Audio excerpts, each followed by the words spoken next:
You're tuned into The Collective Voice, thought-provoking interviews co-hosted by young adults, fostering deep faith through courageous questions.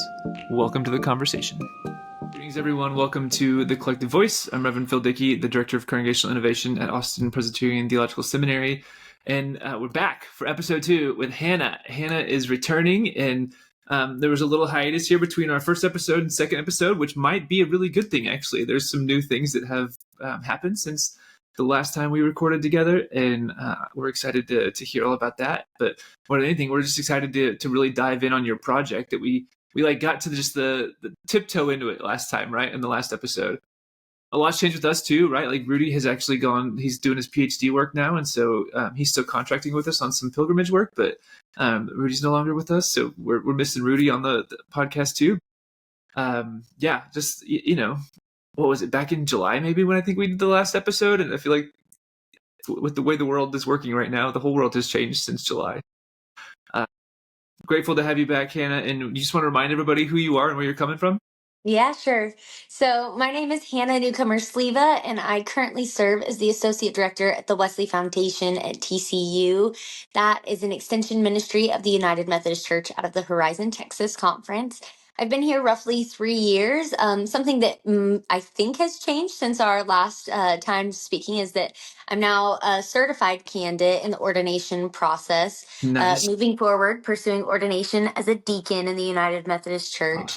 Awesome. But still in pursuit of many things all at once, and still extremely passionate about young adults, the gap between young adults in the church, the gap between the rural church, and the church as an institution, and about mental health and the village mentality we need if we're going to continue to rebuild and reform and remember this church in new ways. Remember. I like that. That's really good. Yeah. You got a lot going on. It kind of feels like I'm always saying, in this season, I have a lot going on, but I'm realizing I say that always, and that may just be a character flaw as a human being.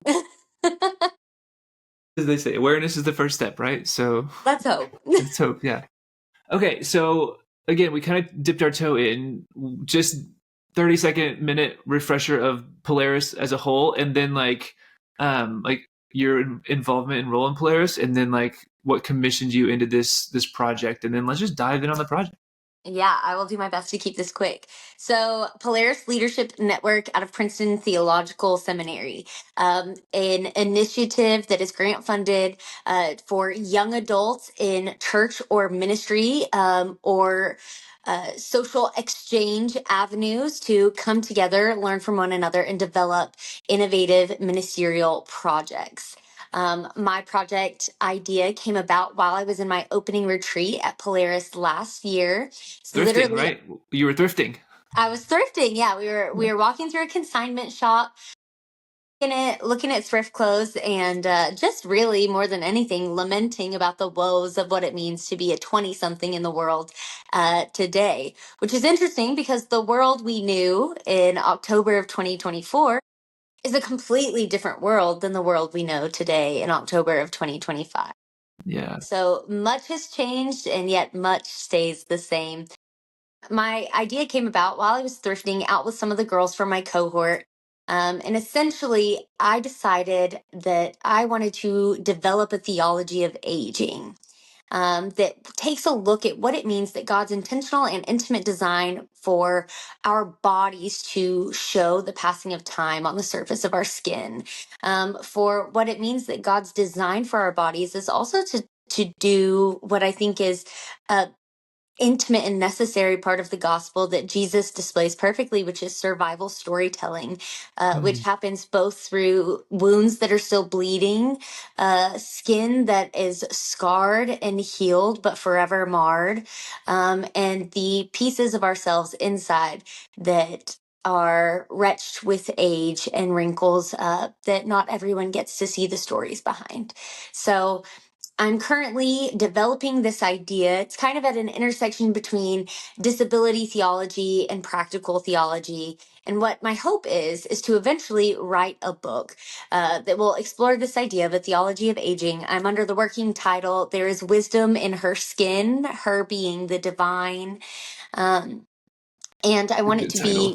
two things, both an academic theological dialogue on what we learn about the divine's plan for us through the design of our bodies to age and to decompose in the way they do, and not as a bad thing, but as a necessary and beautiful, powerful design for life.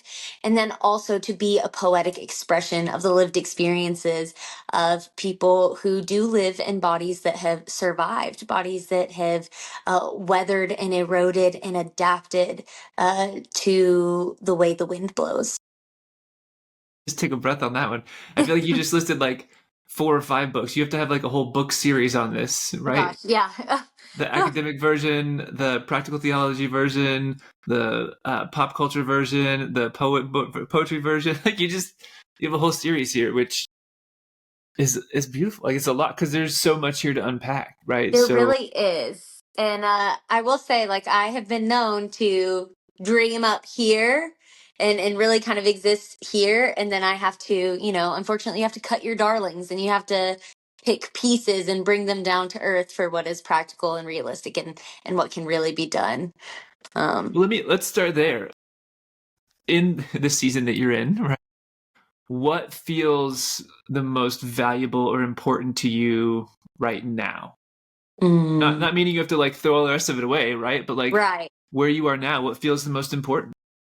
Yeah, I think like developing a book, which is something I've already been working on for a full year, but it's not something that happens overnight. And it's certainly not something that comes easily when you are working full time and going to school full time. I do a lot of writing in my life, Sure, and I do not necessarily have the bandwidth and capacity to also be writing a full length academic novel outside of all of the writing I'm already doing sure, between sermons and Bible studies and papers. Um, so the development of the book is not necessarily like that's the end goal, but that's not the practical in the meaning of the moment right now kind of thing that has to be prioritized. I think right now what is prioritizing or what I need to be prioritizing is the collecting of stories and the lifting up of voices of people who have survived, of cultures that have engaged in survival storytelling for all of history, and for developing the tools to ask good questions about how these different things influence the way we understand God's design for us, as well as God's design for how we interact with one another and the world around us. So that's kind of where I am trying to focus my attention now. Also, I will say, as this project with Polaris and with PTS has gone on, there has been, I think, some intentional, like, withholding of information to allow for the flourishing of ideas and for allow people to like really dream big and not be like held up by the beginning by like the idea of practicality and plausibility. sure.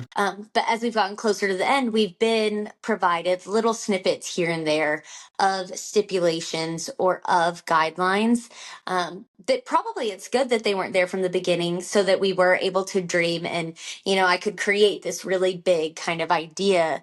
Yeah, But now I have to look at what I need to fit in that works with like these barriers of the project. So something we learned recently was about the amount of money for the grant that we will actually be able to apply to make our project happen, as well as the timeline. They are looking for these projects to be completed in 6 months, which changes a lot of what you might think is possible and what you can do. sure. Um, and I will say there's still leeway even in that because we must then ask ourselves, what does it mean to be done? Yeah, yeah. Um, I know there's one person in my cohort. I would love to connect y'all. This is a story that should be lifted up, but she is going to do some intergenerational food and theology work, and she wants to print a cookbook. Nice. Um, and so one of the questions she asks is like, well, what does done mean? Does that mean that my like cookbook is like on the shelves in bookstores in 6 months? That's not realistic. Or could that possibly be like the bulk of the writing is done, or you've collected recipes and taken photos, or whatever it may be. So there's definitely some leeway, but we've literally just found that out this week at our closing retreat. So I think a lot of us feel like we've kind of had the ground shaken, and that's probably part of the design. So I think we're trying to figure out, okay, so like under these expectations, what are the things about my project that spoke to my soul the deepest that I can do right now? Yeah. And so I'm still trying to figure that out, but that's what feels the most important to me, is learning to ask the right questions and collecting the stories. Yeah, so I think, again, we kind of started to tap into this a little bit last time, but you did a big trip to go collect stories, right? I did, yes. So for my site visit, I went and visited the Tongan village on the island of Oahu in Hawaii.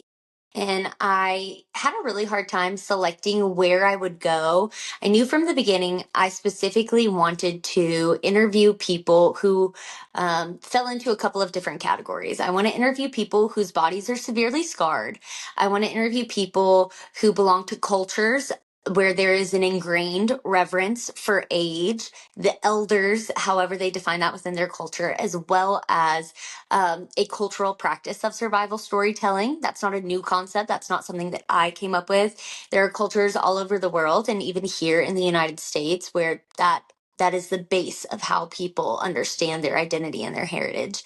And I wanted to interview people who were older, people who have lived a lot of life and who have gained wisdom through that, and understand how their like very physical embodiment of existence also has been impacted by the way that they understand what it is to age, what they think about God's design for us to age and to heal and for our bodies to change. So I had a hard time picking a location. And I was thinking, I mean, again, really big. You think about, there are all of these blue zones around the world where people are living statistically much longer lives than the rest of the world. And what you'll find in the reality of most of the blue zones in the world is that they're typically going to be very, very affluent countries, and frequently they are predominantly white. And that is a global reality. Um, we can think about those countries and the healthcare systems that allow for that. There are places that just create better systems for that. But that wasn't really none of that answered the question that I was getting at.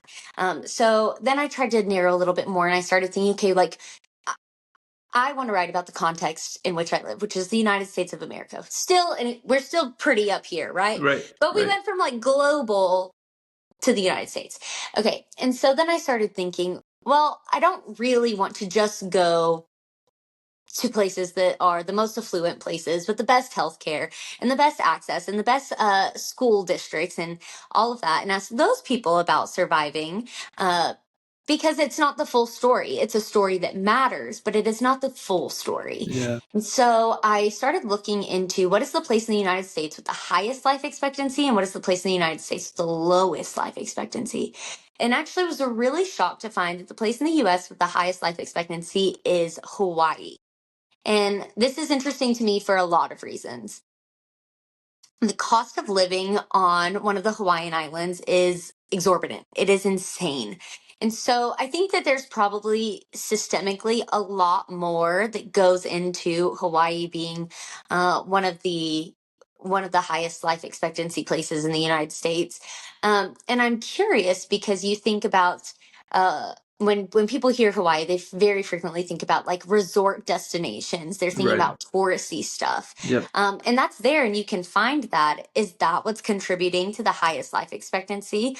Or you can think about the pockets of Polynesian peoples across many different cultures that live on these islands and whose families and whose ancestors have lived on these islands forever. These indigenous Polynesian peoples of all different kinds, who have been living off the land and who live in these more rural areas on the island, who again survival storytelling is innate to their culture and to the way they understand their identity and their heritage. Um, and so I decided that that would be the place I visited for that part of my project. Now, the place in the United States with the lowest life expectancy is Mississippi. Oof. And so, yeah. And so, again, there's probably a lot that contributes to the place in the US being Mississippi. But we can look at the fact that it is one of the lowest ranked states in the entire country for public education. It's one of the lowest ranked states for healthcare.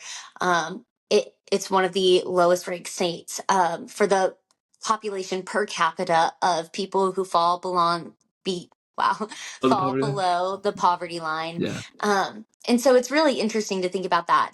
And I actually ended up, without even planning, finding myself traveling through Mississippi and getting to stop at some really important ministry sites along the way while I was participating in a different project, in a pilgrimage of Nice. sorts across the United States. So, Yeah. um, That's cool.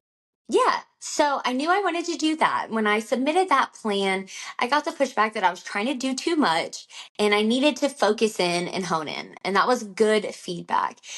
And so I did. I went all in on Hawaii. And it was just because I was very fortunate. I have a close mentor who has family that lives in Hawaii.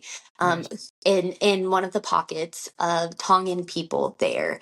And so I decided that's where I would go and I would explore kind of their culture, their understanding of age. And again, that like very innate and natural, like bred in them reverence for their elders.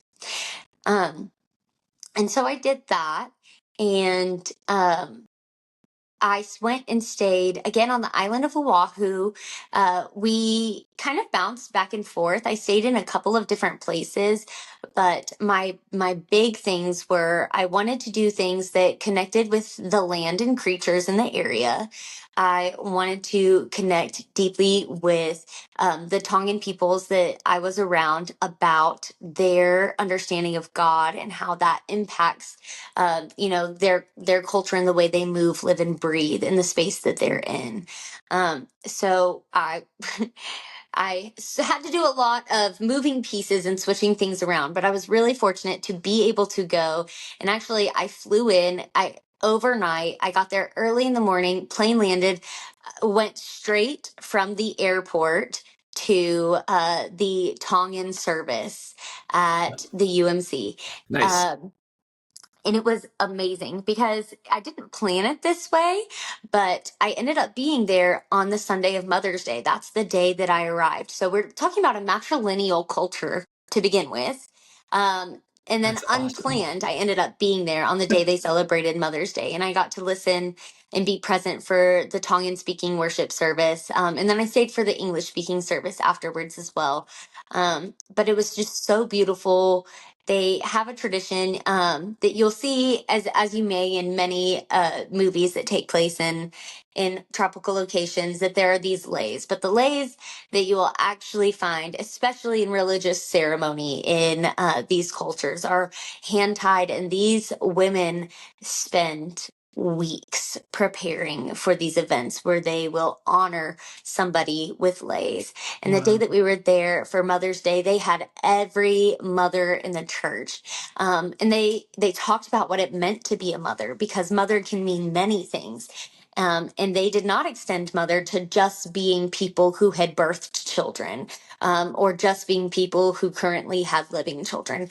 They brought every woman who was an adult woman from the community forward, because this is a culture that very much operates in the village mentality. And so to exist as a grown woman in this culture is to be a mother, Hmm. is to care for the children who are around you, is to protect and to provide and to sustain. And which that in and of itself, I could write a dissertation on the Yeah, beauty of the totally. culture and how that has to contribute to the life expectancy of people in an area.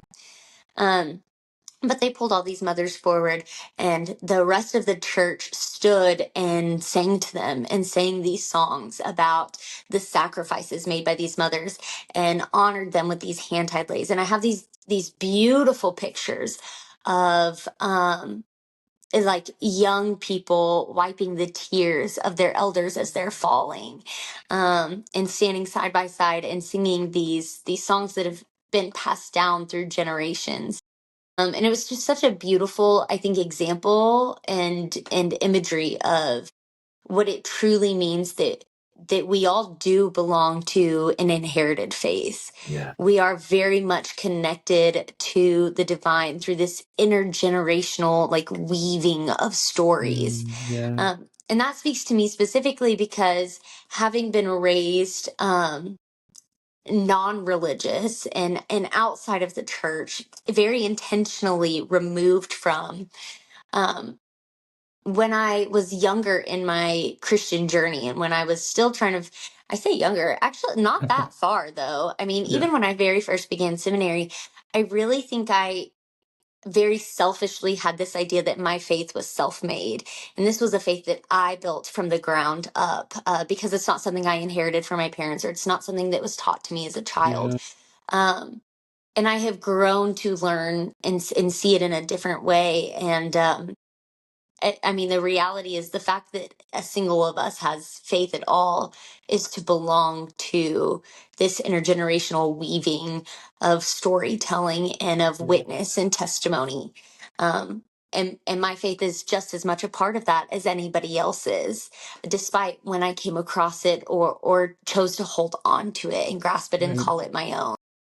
So getting to see that kind of play out, this intergenerational passing down of witness and testimony, was just one of the most powerful things I think I've ever gotten to experience. And the people were, of course, incredibly gracious. They were Sure. very welcoming to me. And that I received several lays myself, and Nice. I made great friends with a woman named Piney, who is a very involved member of the church. And she told me she normally only goes to the English speaking service, though she is Tongan and she does speak the language. But just that morning, because it was Mother's Day, she had gone to the Tongan speaking service. But it ended up just being such a blessing because we continued to talk throughout the week that I was there. Nice. And she was able to answer a lot of my questions and kind of guide me through places to see and things to do. So that was a huge part of what I did, was sit Yeah. down with some of the people in these churches and talk about like this art of storytelling. And within this culture, like many, it unfolds in different ways. Music is incredibly foundational to this culture. So there is the art of storytelling through song and through dance. You think about traditional Hawaiian hula. If you look beyond like the tourism of it, you can see like the heart of what it is, which is to tell the story of how their people and how they have survived. Yeah. And then you can also look at the art of tattooing and the way they literally are telling their tribe's entire history of survival, and that each person, when they come of age, choose to take part of that onto their body and carry that forward in a very much like physically embodied way, that I am carrying the story of my tribe on my back, and that every single day, every move I make, with each like expanse of my lungs and contraction, like the story of my people moves with me. And I think that that is just so powerful. You mean it's not just a cool like ladybug or a rose or something on it? I mean, which are cool. That's great, you know. They're cool, but yeah, right? We're talking about something very different. Yeah. Yeah. That's I love the different modalities of it too, right? Like through music, through tattooing, through dance, and yet all of it is a version of storytelling. That's a really cool. So many questions. So many questions. Let's stick with this one. You went seeking stories. Did you find like yourself adapting or wanting to change the way that you tell stories? Because again, you went with this idea of like, I want to write this book. I want to do like. Did you come back with any transformation or feeling like you needed to adapt the way you wanted to communicate the stories that you received? Oh, that's such a good question. Yes, I'm sure. And also, I don't know that I can articulate it super Yeah. well. Yeah. I just think that in this last year, and my trip was such a huge, I think, fundamental part of this. I have been able to really like open my mind to being more explorative and more curious, Yeah. and wanting to see things beyond the way they've always been performed. Um, Especially when we're thinking about like embodiment and embodied theology. There is the question of what does it mean to be an entity that is performing and to also be just a being before God who is aware of their need of God. And what does any of that have to do with the way that we tell stories about our lives and the lives of the people we encounter? Um, and I think I was just so touched by the authenticity and the vulnerability, um, and that there is, I mean, these are not my stories, right? I don't know them as well as the people who are telling them, but from my understanding and from my witness, there's not this like repainting of people to make them the good guy or the bad guy. It is just what was. Mm, And I think that that's really powerful too. Like what is authentic storytelling? This is how it felt, and that is as valid as how it was. Um, yeah, so I think I've thought a lot about that in the way that I tell stories forward, and thinking about also like why I'm telling stories. Who am I telling stories for? And how does the way I tell that story hurt people or help people? What is the purpose of? I mean, I think all of these things are questions that continue to swim in my mind, as I think about the way that I hope to interact with people as I continue to interview them, as I continue to invite people to share very intimate and very vulnerable pieces of mm, themselves and their stories with me, and the way that I then go and co-create with that story yeah. to write a poetic expression of what is only one person's lived experience, but hopes to speak to the vast masses who maybe didn't have the exact experience, but who have felt the feelings, Yeah. and who have lived in the same emotions and tensions in body spaces, despite being in different bodies. Yeah, there's something like universal in the particular, in particularly universal, right? Like that you get Hmm. this. That's yeah. Well, first of all, what a gift to be trusted with people's stories, right? Like just a moment of gratitude for Yeah. the recognition that you were trusted with people's stories in such a profound and vulnerable way. What a gift that is. Has it influenced or changed your like view or understanding of God in the midst of all of this? Yeah, I think that it really is beautiful. And this may go back to your last Sure. question before I'm able to move on, but Yeah. um, I find myself more frequently like slowing down and wanting to hear a person's story. Yeah. Um, That's good. Even on my other travels since that experience, I was in Maine last week, and one day I'm walking on the wharf and I'm waiting for my cup of coffee, and there's this older gentleman, and he's being friendly with everyone who passes by. So I mean, he's clearly open to Yeah, conversation. yeah. And I just like was like, I just need to talk to this man. I need to hear this story. And this man has been working at this marina for 70 years. This is a Oh man my who's in his gosh. 90s, and his grandpa worked it before him. And and just to think about the wealth of experience that is there. So I just generally find myself like wanting to hear more, Yeah. and also just thinking more about timelines. Um, we're not a monolithic people, and I think it's so interesting to think about at the same time that this experience was happening in one person's life, and then to hear another person tell a completely different story about a place that's also in the United States, that is in the same year Yeah. that the first story is occurring has, I think, also become a really like powerful tool for understanding like the multifaceted nature of the human experience, that there's so much happening at any given time across a vast variety of settings.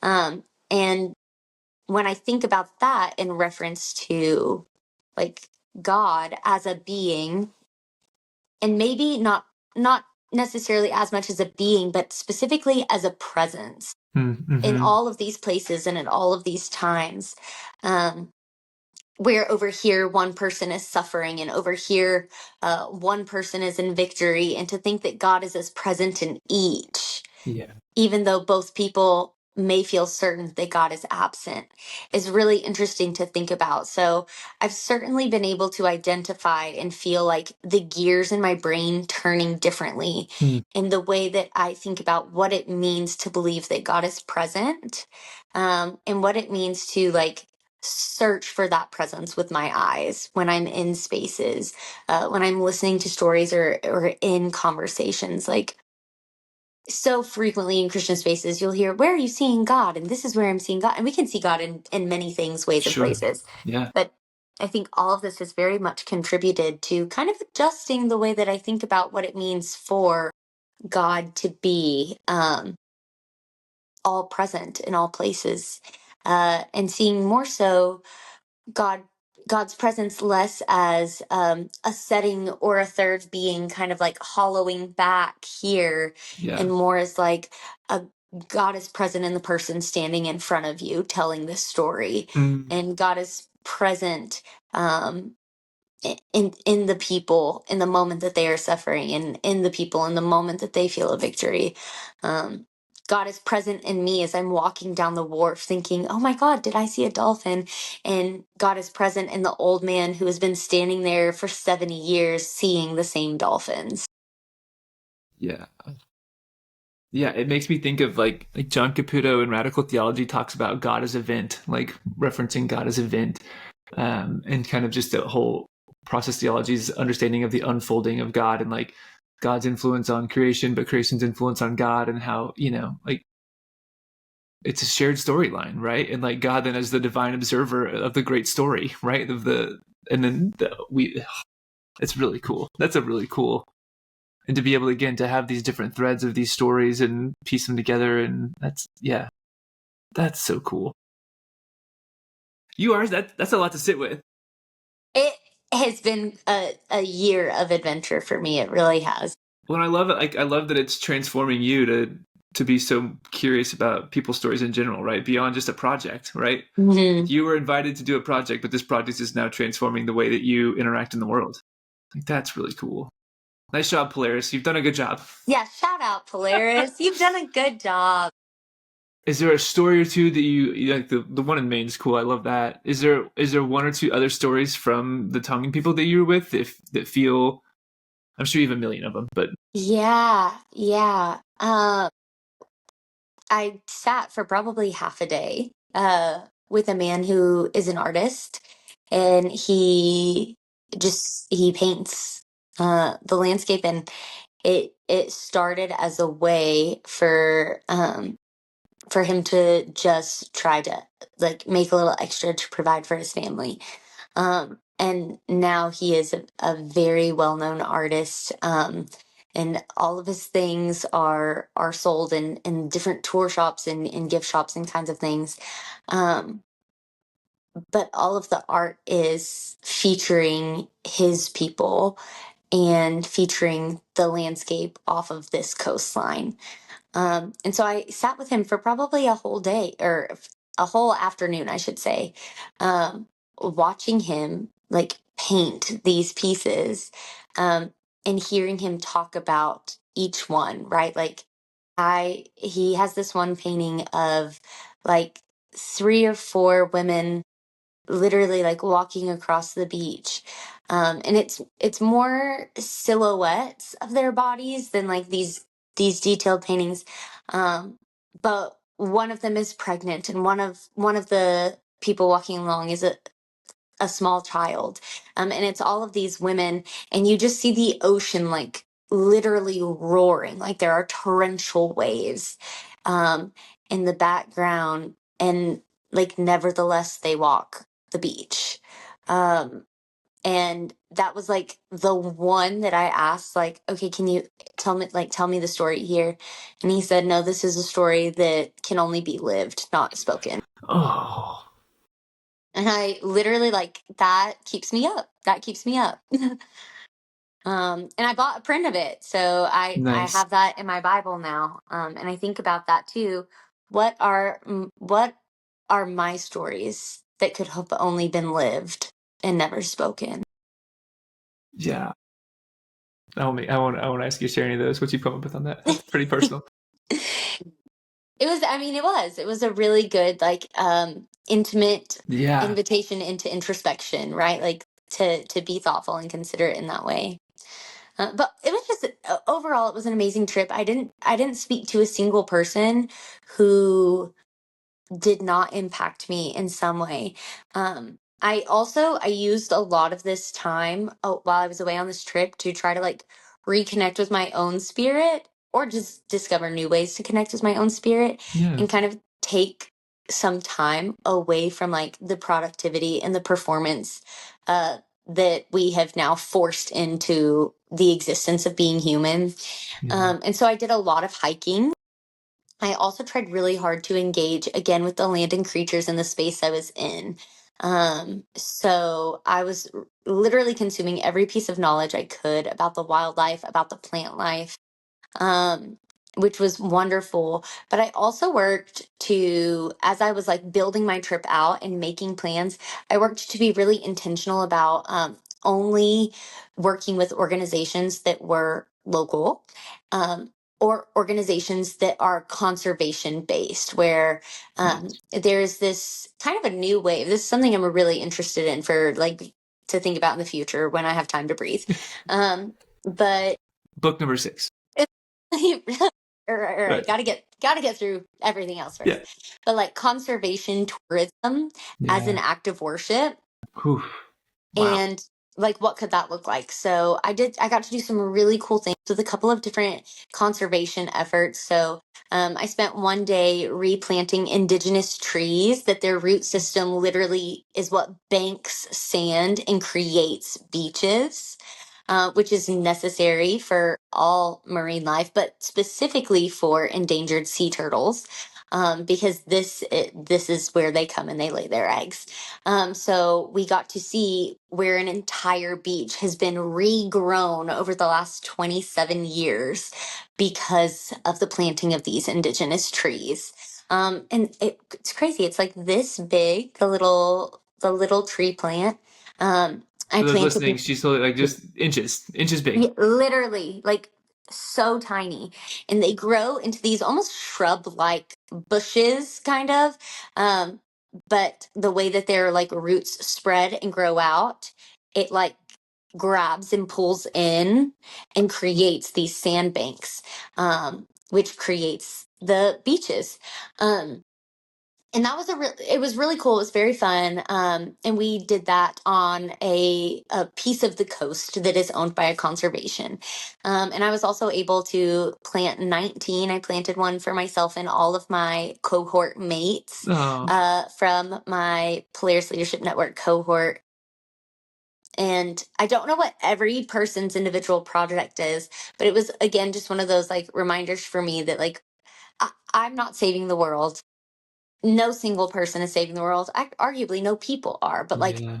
God is doing so much and God is creating so much. And each of these 19 trees is going to push out and pull in and create new life.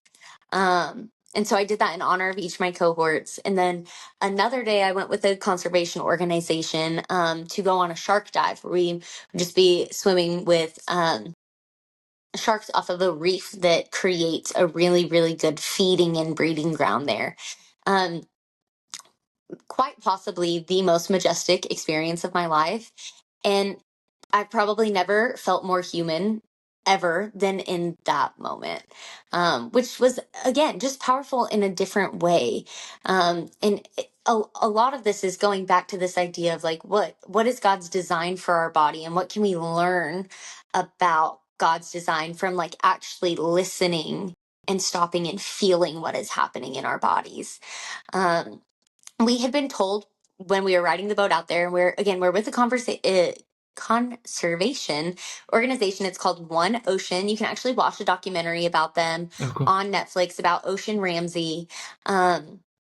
And the amazing, amazing, amazing work they do. But as you're riding out there, they have a shark biologist who is a specialist who's teaching you about the different things. And their whole thing is that they want to work against the narrative that sharks are these like monsters in the sea, right? Like they are an apex predator, but they're not monsters. There's nothing evil that is like, they're not after you. Yeah. You are entering their homeland, Right. and you should be considerate of doing that well and responsibly.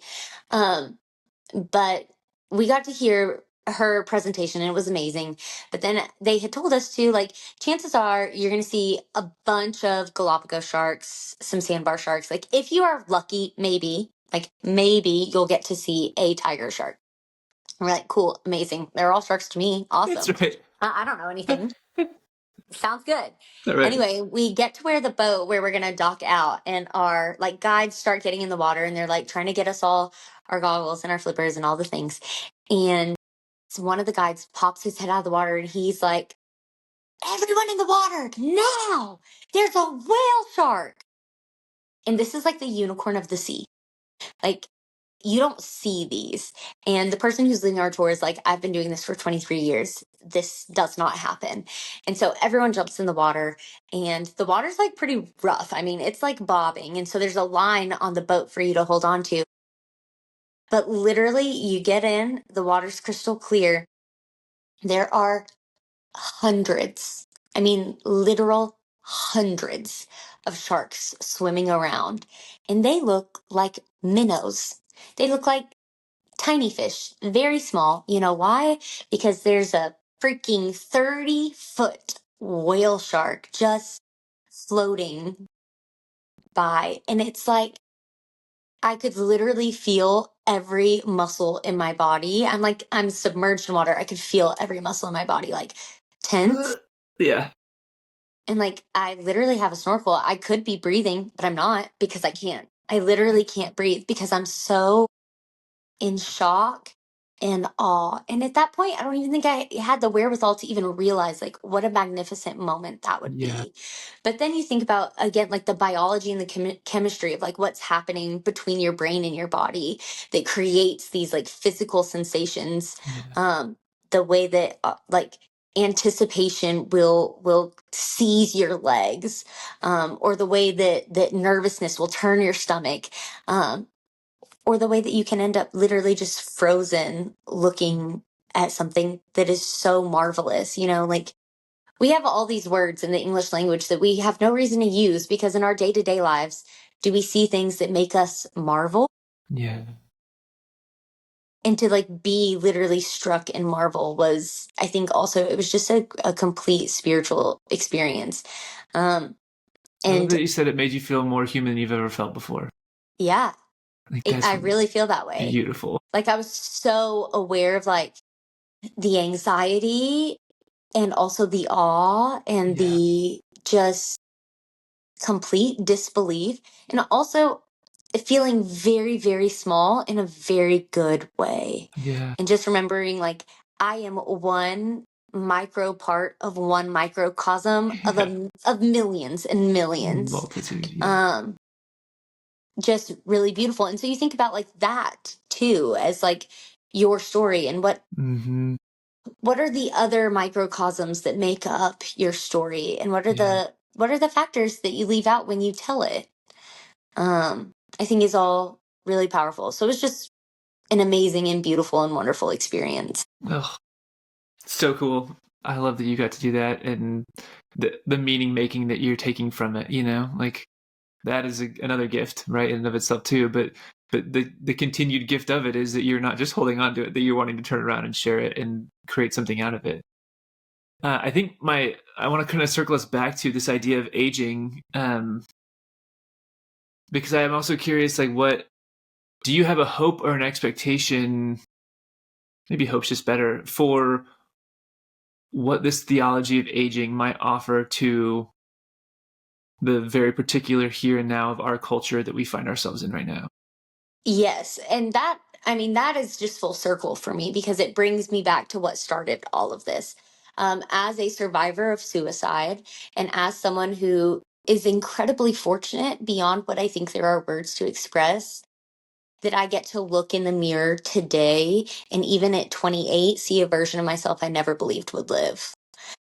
And to pray that one day there are photos of me covered in wrinkles and completely white in hair, um, living a life I never thought that I would live.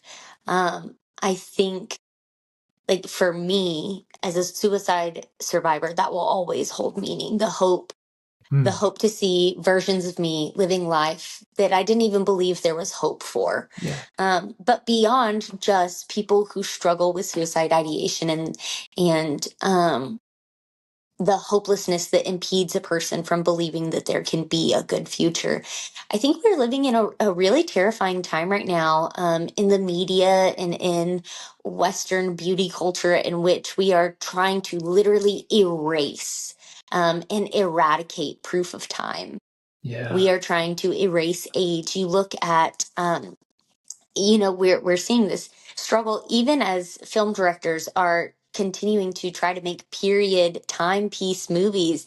They're struggling to cast them because we have lost real faces. Oh, real wow. real faces are so difficult to come by in an industry, and I think sometimes it's easy for us to separate ourselves from Hollywood and say, oh, that's rich people, but actually, I work on a college campus. Yeah. I know 21-year-old girls who get Botox. Sure. I know 18-year-olds who are fresh adults, as 18 is the line in Texas, who are, yes, I finally can get filler or whatever. Yeah. And so you think about, like, we are living in a time when literally people want to erase every evidential line of life. And I think that also goes hand in hand with the performance of social media as well. And though the design to only show life that looks like this, Mm-hmm. you know, we don't show the fullness of life. We don't show the robustness of life that requires some suffering and some Yeah. overcoming. There is no survival without struggle. And what does it mean for us as a human society to eradicate the evidence of it? And what will that teach the people that come behind us, who look at us and where we get to, but have no concept of understanding how we got there? Yeah. Like, that's really scary to me. And I think that all people in areas of ministry should be thinking, and what does this say about what we think of God's design? Are we approaching God's design for life, for aging, for scarred skin and timelines on our surface? Are we approaching that with any level of reverence? What does it mean to erase God's design? And then you start playing with the idea of, uploading consciousness and, transhumanism and Mm, this idea of like nanobots that can repair our bodies forever kind of thing, like it, yes. Yes. Well, because another, it's all connected, right? Like that's all connected. right.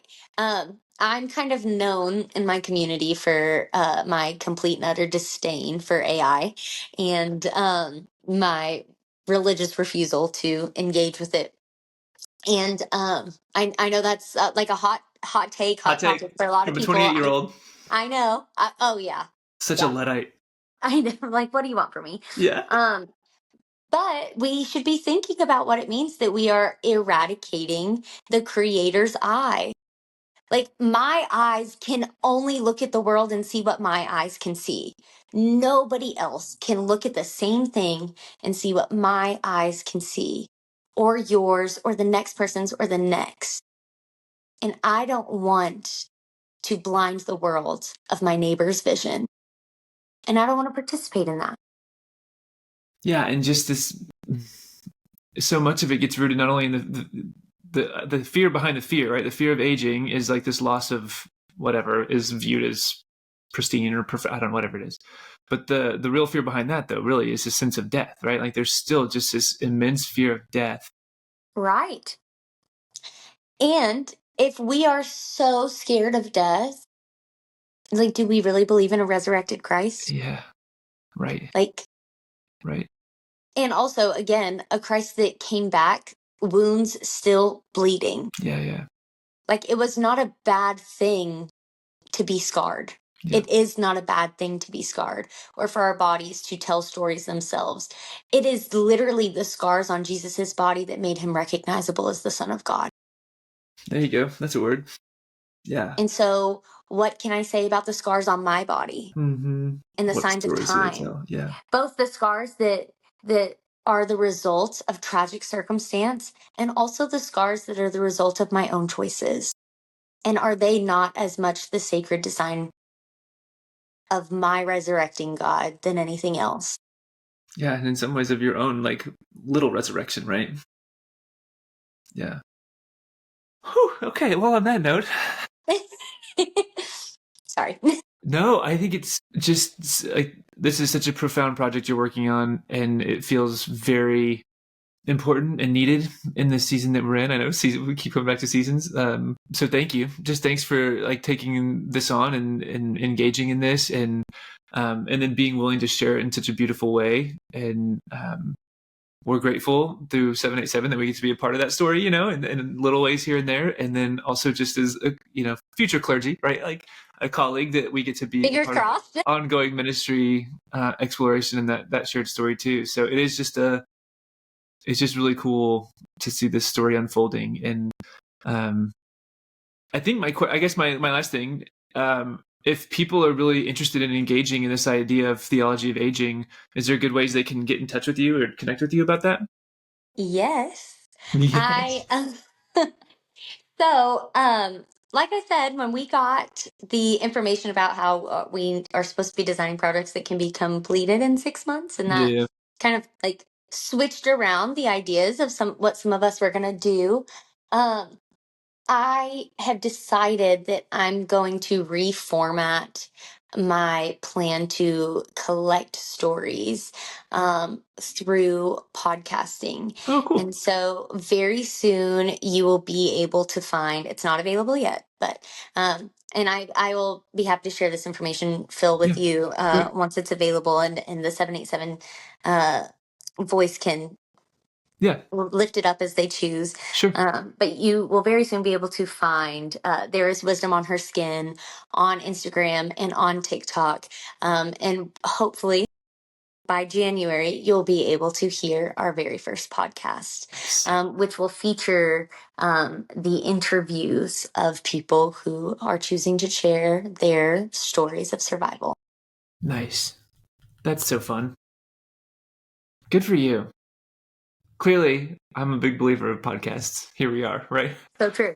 I think they're a great expression and a great storytelling modality. I think it's really powerful. So props to you. And yes, let us know. We would love to amplify any way we can the podcast and the Graham and the TikTok, all the fun things when they come out. All the fun things. All the fun things. And just, again, huge props to you for engaging in this work and figuring out cool ways to share those stories.